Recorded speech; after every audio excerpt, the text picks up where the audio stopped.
I didn't know where we were. We're at. Okay, yeah. Yeah. Good. It's been good though? It's been great, yeah. Amazing. This is what I came to here in 2016, I think. And it was like my first ever one, so it's like, it's cool to be back, you know. Has there been a big difference between your first time experience and this now? Yeah, I just feel much older.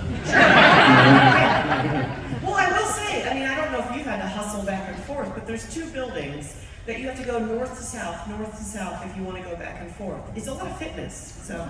Get your steps in, huh? Get your steps in, yeah. that's what I'm telling you. Yeah. So, tell me, since you do get to come to these lovely things and see these lovely fans, what has sort of been your most, if just memorable moment, or something that you were like, that made me very filled with joy, like at these cons? Anything in particular? At these cons? Yeah. Well, just in general, really, like anytime we get to meet you guys, we just hear these things that just, I mean, I'll speak for myself, I'm just astounded at your dedication and commitment to what Charlie and I are doing, and it's like, you know, just to say back to you all, like your support is what inspires us to do good jobs. So, you know, we bring it for you. So I love to be able to talk to you and converse with you, and kind of, it's just great. It is.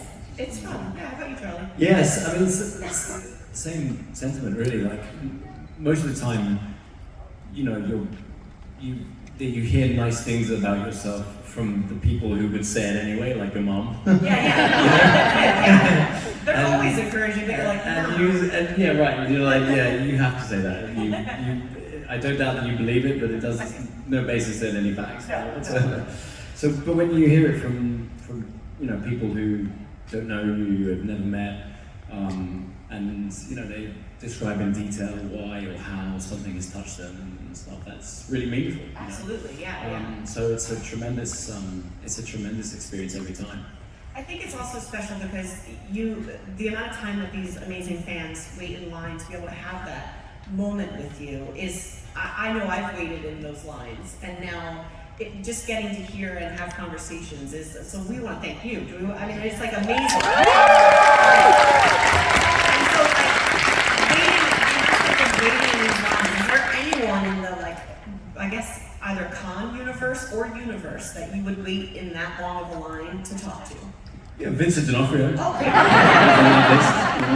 Turn to your right. That doesn't surprise me. I have to say, I'd wait for Charlie. I think both Charlie and I would wait for John Berthel. If we sit here long enough, he'll come out. So. That's right, yeah. I do love the idea of each of you waiting in each other's lines, and then when you get to the front, you realize the other one's been in your line, and you're neither of you. That would be a lovely story. So, and obviously, I think we have folks out here in so much cosplay. Have you yourself ever thought, what would I come to a Comic-Con or a Fan Expo dressed as?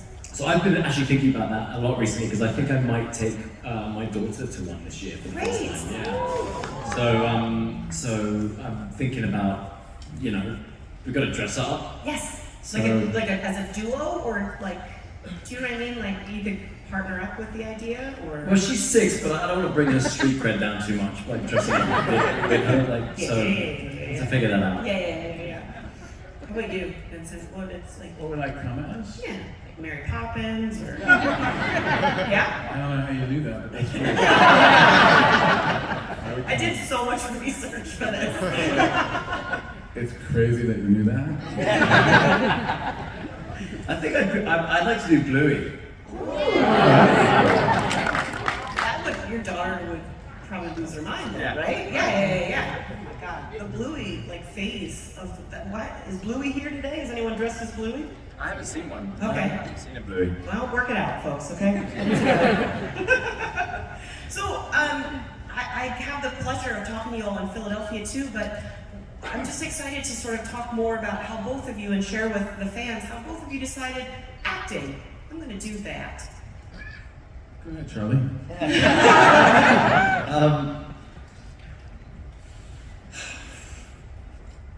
So when I was at school, at my in England we don't call it the same thing, but like pre-high school. Sure. Like I guess middle school. Middle school. Yeah, you translate. Yeah. So while he was at school,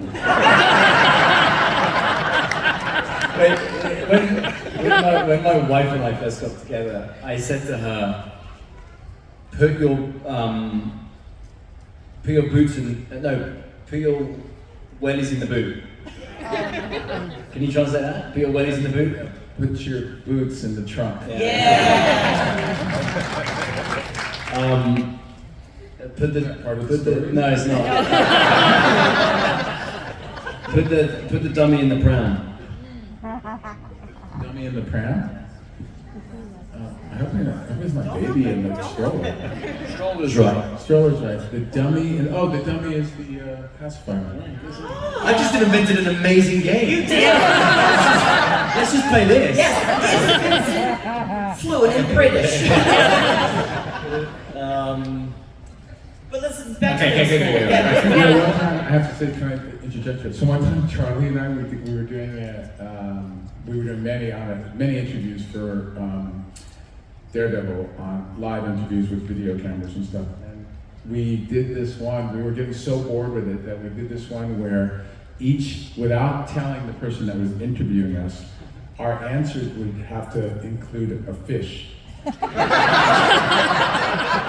So we would like either change we would either alter, we would put the name of a different kind of fish in a sentence, but it had to sort of sound like a word that we may be mispronouncing.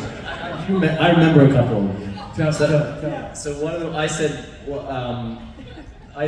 well, the show is very violent, and thank God. So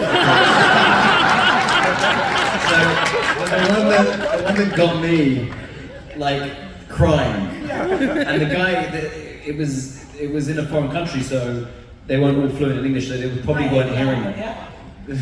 Said, well, when I first read the script, I spoke to my friend Sebastian. It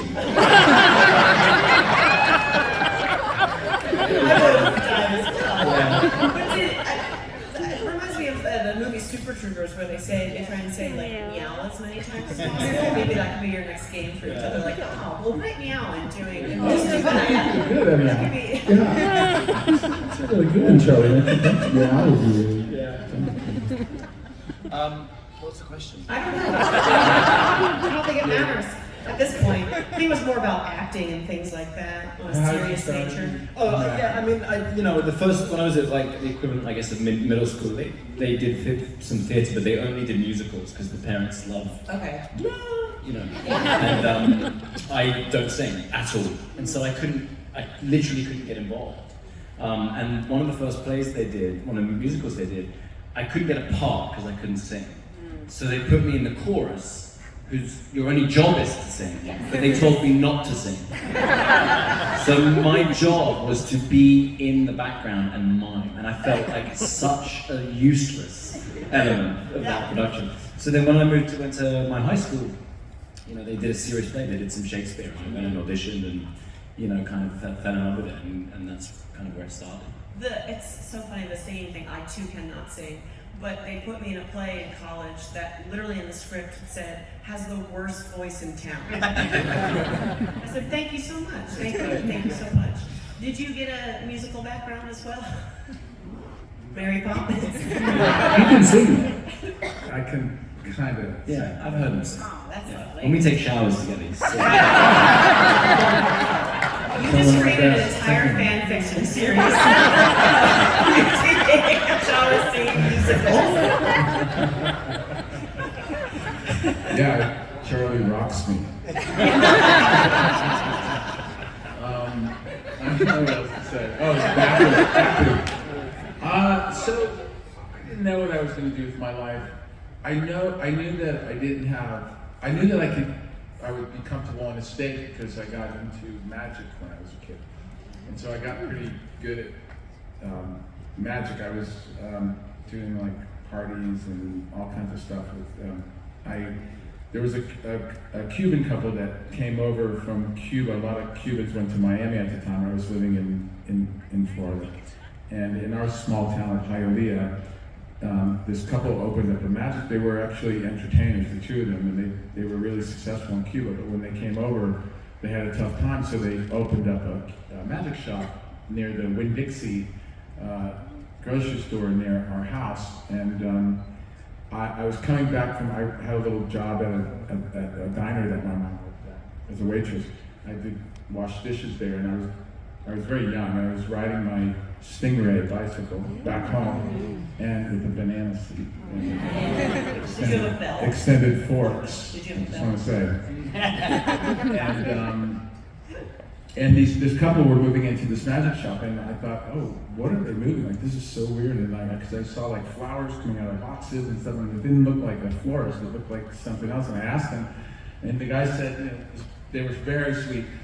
And he said, well, we're magicians. We came from Cuba, and we're opening a store. I'm like, I was so fascinated with them. I asked them if they needed help moving into their shop, and so they said sure. And so they let me help them. And it was getting kind of late, because I was supposed to be home. So I rode my bike home, asked my mom if I could finish helping them. She took me back in the car to meet them. And then I finished helping them, worked all night there helping them move into their store. And we didn't have any money, we were very poor. And instead of having to buy magic tricks, he would give me instructions, and I would go home and I would build them myself. And I started doing these shows, and he also gave me these books. And one of the books, just read very quickly, just give me about a half hour. And one of the books was about Houdini, and in it they had instructions for some of the escape things that he did and how to do them. And I had my neighbors help me, these two men. One ran a welding company, the other ran a sailboat company. And they helped me build a mail bag, and I learned how to get out of handcuffs. And my mother at the diner used to serve cops, so I asked the cops to come, and I invited live at 5 of them. We had a little small kidney-shaped swimming pool, and the police put me in the bag and chained me, put handcuffs on me, put me in the bag, chained me up, and my mom pushed me in the pool. It's a true story. And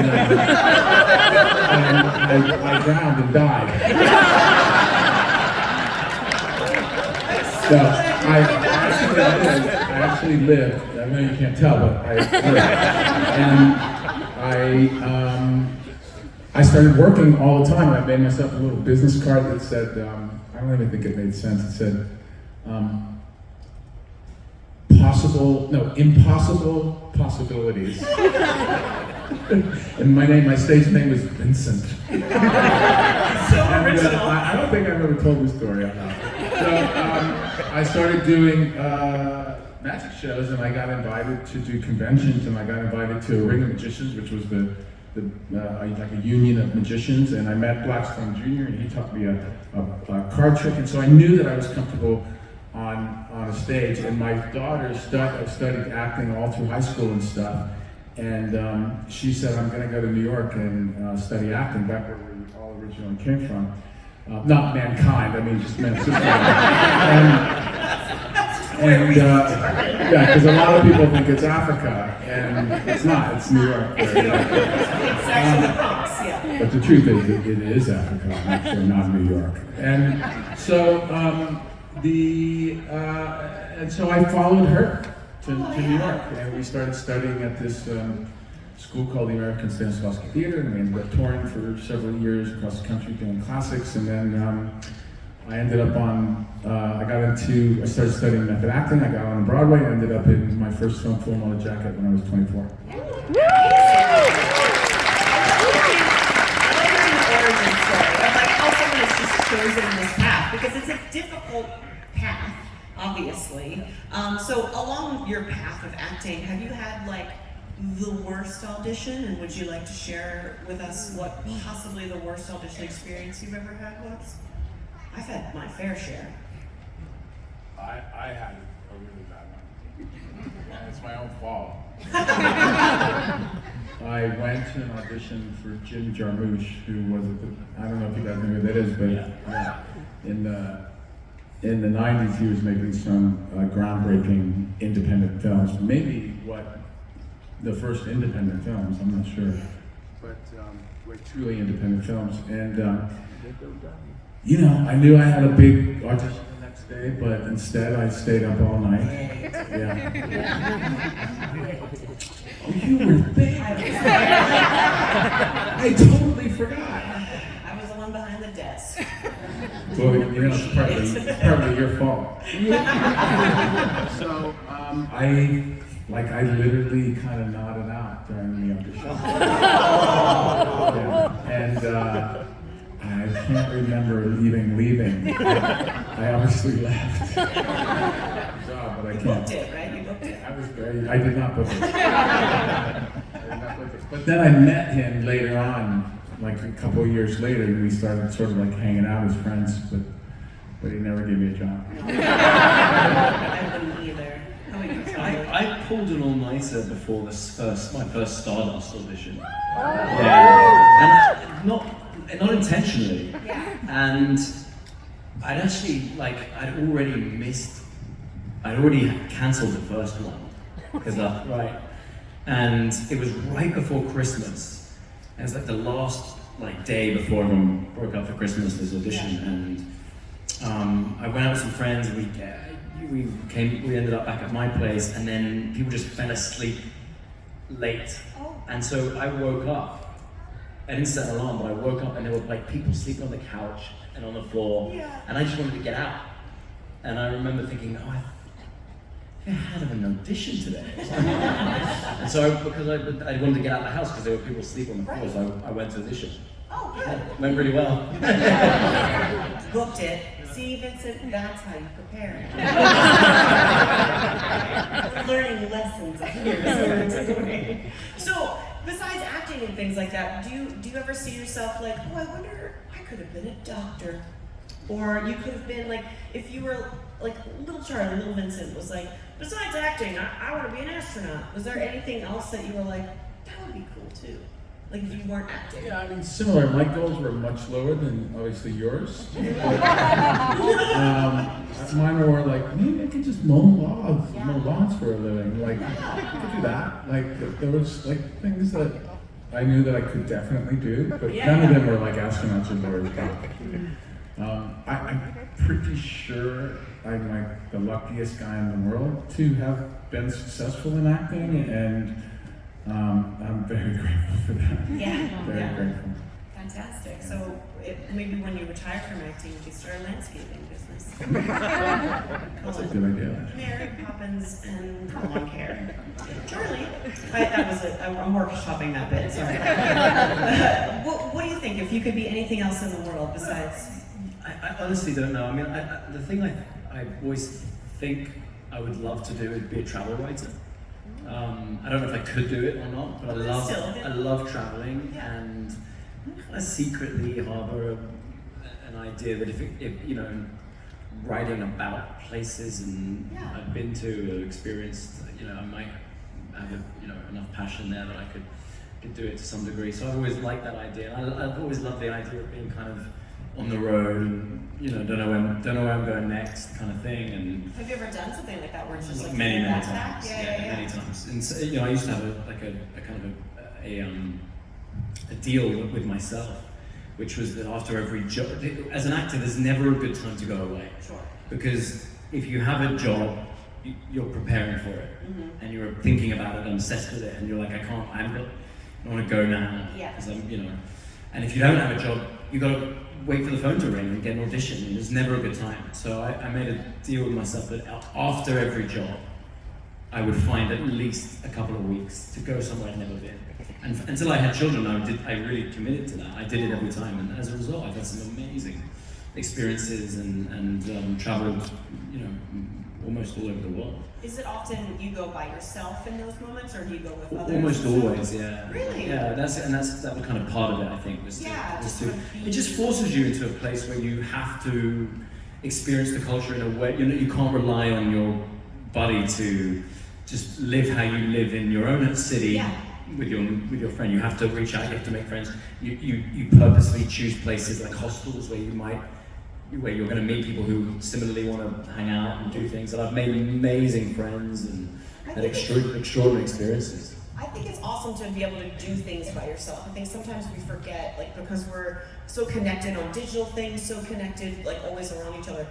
I flew here by myself. I haven't flown a plane by myself in like maybe 10 years. And I was like, I'm 41 years old and I felt so proud of myself. You know what I mean? But I was like, I did it. No one really actually trained you to do some of those things. Yeah. Like, you just figure it out. And I think then probably when you came back, you were probably so much more yourself for the next project too. I think so. I think it's like it's a fast track kind of, you know, dive into who you are and how you tick and all those things. Yeah, and absolutely. being forced to feel slightly uncomfortable is really can be, you know, a great growing Yeah. opportunity. Yeah, absolutely.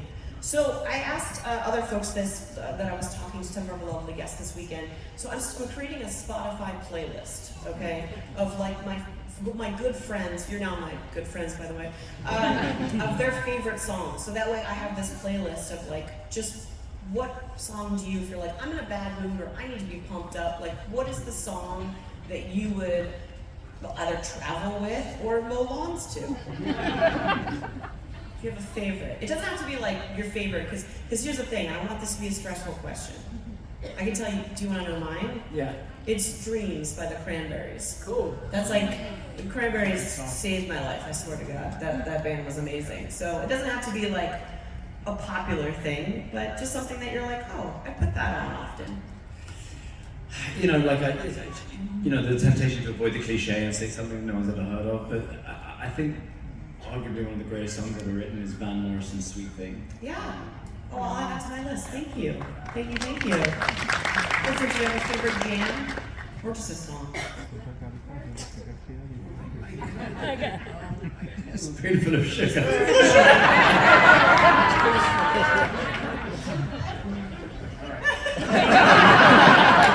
Almost heard it. I was actually gonna say spoonful of sugar, so I was like, Hopkins would never say fuck, so.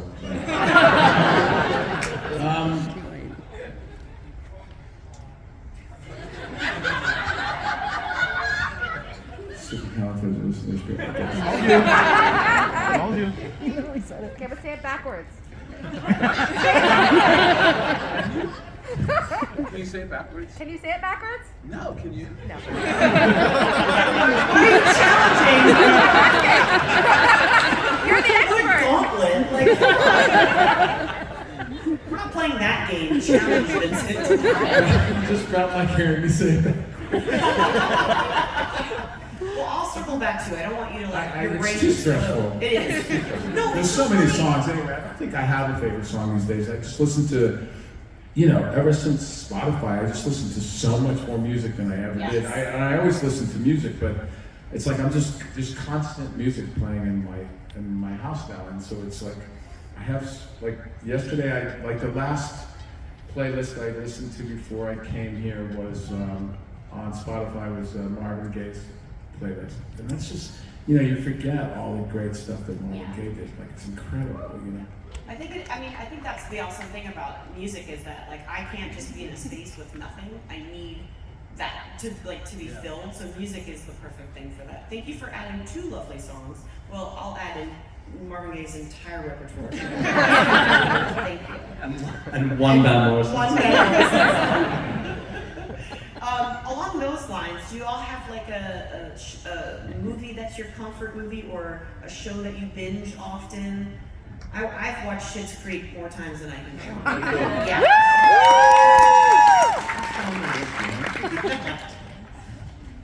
And it can't be something you've been in because that's awkward. You know, I have a handful of movies that for whatever reason for me are like the ultimate rewatchables. Like there doesn't seem to be a limit to how often I can watch them. And there's great films that I love that I won't watch many, many times. But there's a handful of films that I just like. If they're on, I can't not finish it. Yes, You know even what I if mean? like you know you can watch it without commercials somewhere else, you just leave it on the TV. Yeah.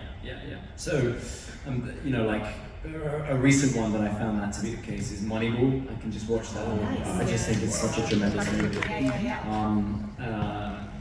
Shawshank Redemption. Yeah. I can't Toy Story, Hook.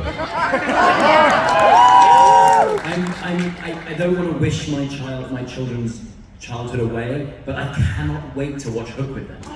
They're too young still, and I'm like, grow up so we can watch Hurry up! How about you, Vincent? Anything? Two. All right. They're not as sophisticated as Charlie's. It's the first John Wick movie. And Paddington 2. Did you see that? Did you see that film, the Nicolas Cage? Thank you. Did you see that when he brings it up? Paddington 2? Plays himself? Yes. No, I haven't. You've seen it? No, Oh, it's great. Well, there's a reference to Paddington 2 there. Well, it's a It's perfect. amazing. I spat my drink out. Now. Yes. I don't think I'm alone in thinking it's like a perfect film. It is. It is. You're still as sophisticated as Hook, so don't worry. Can we play a game, boys? Is that all right? This is called This or That.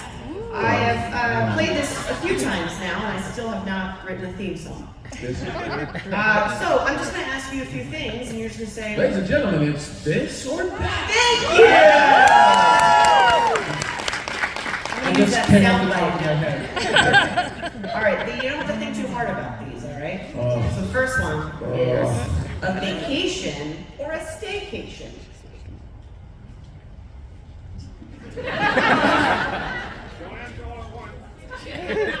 I'm going to define staycation. Just it's where you don't go anywhere and you just stay home and enjoy yourself. And what's a vacation? That is. I don't think we have time for that today. Vacation, I think. Yeah, lovely. Definitely. Definitely vacation? Lovely. How about, would you rather a novel or a comic book? Oh wow, that's a good question.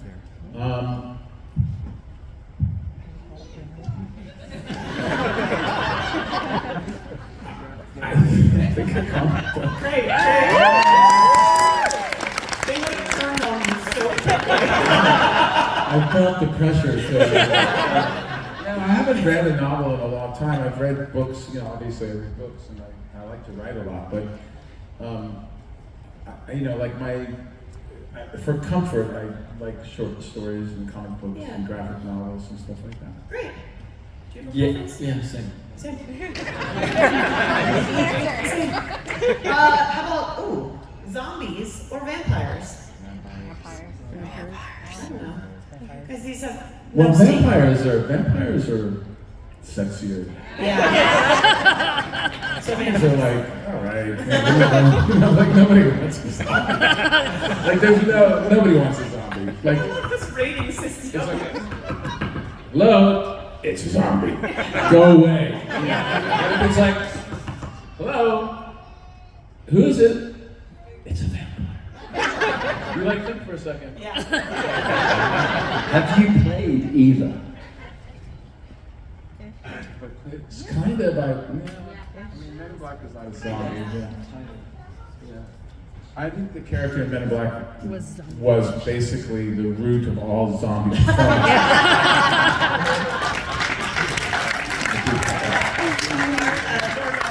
was like, you know what? I've seen Men in Black. I have ideas. I've played a vampire. Yeah? Yeah. I So, bet you no one in here can tell me what the name of that film is. No, close though. over here? Close. In there? You said eat people. You said local eats. Go. Well done. Yay! Eat locals. That's fun. Did you enjoy playing I really, Vampire? so it was directed by one of my dear friends who I love, Jason Fleming, who you guys have probably known, and it was really fun. That's awesome. Eat locals. If Vampire Charlie knocked on your door, you let him in? Fuck yeah.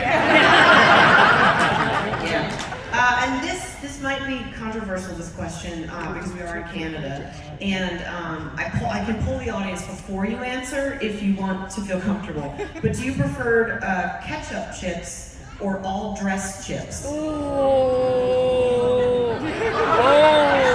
all dressed chips?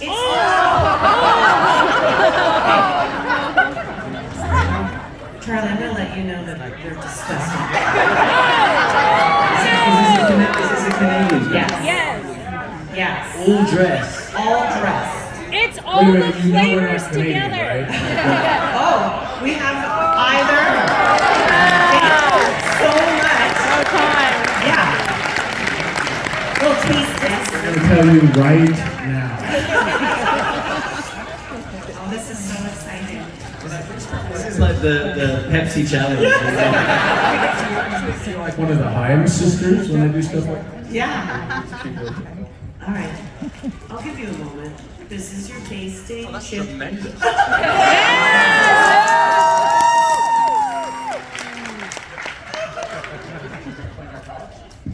Oh yeah. Give it like a swish. Swish around. These ketchup ones just look wrong. You will have messy hands after eating both. That's for sure. Ooh. What'd you think of the ketchup, Vincent? Did you like it? Keep my remarks to myself. No, that's fair. That's one way to do it. Oh.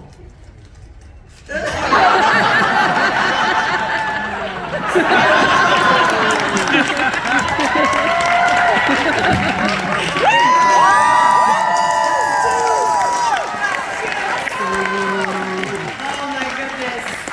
Well, thank you both so much for A, eating food, and B, choosing the correct answer, and just C, for being here. So thank you so much.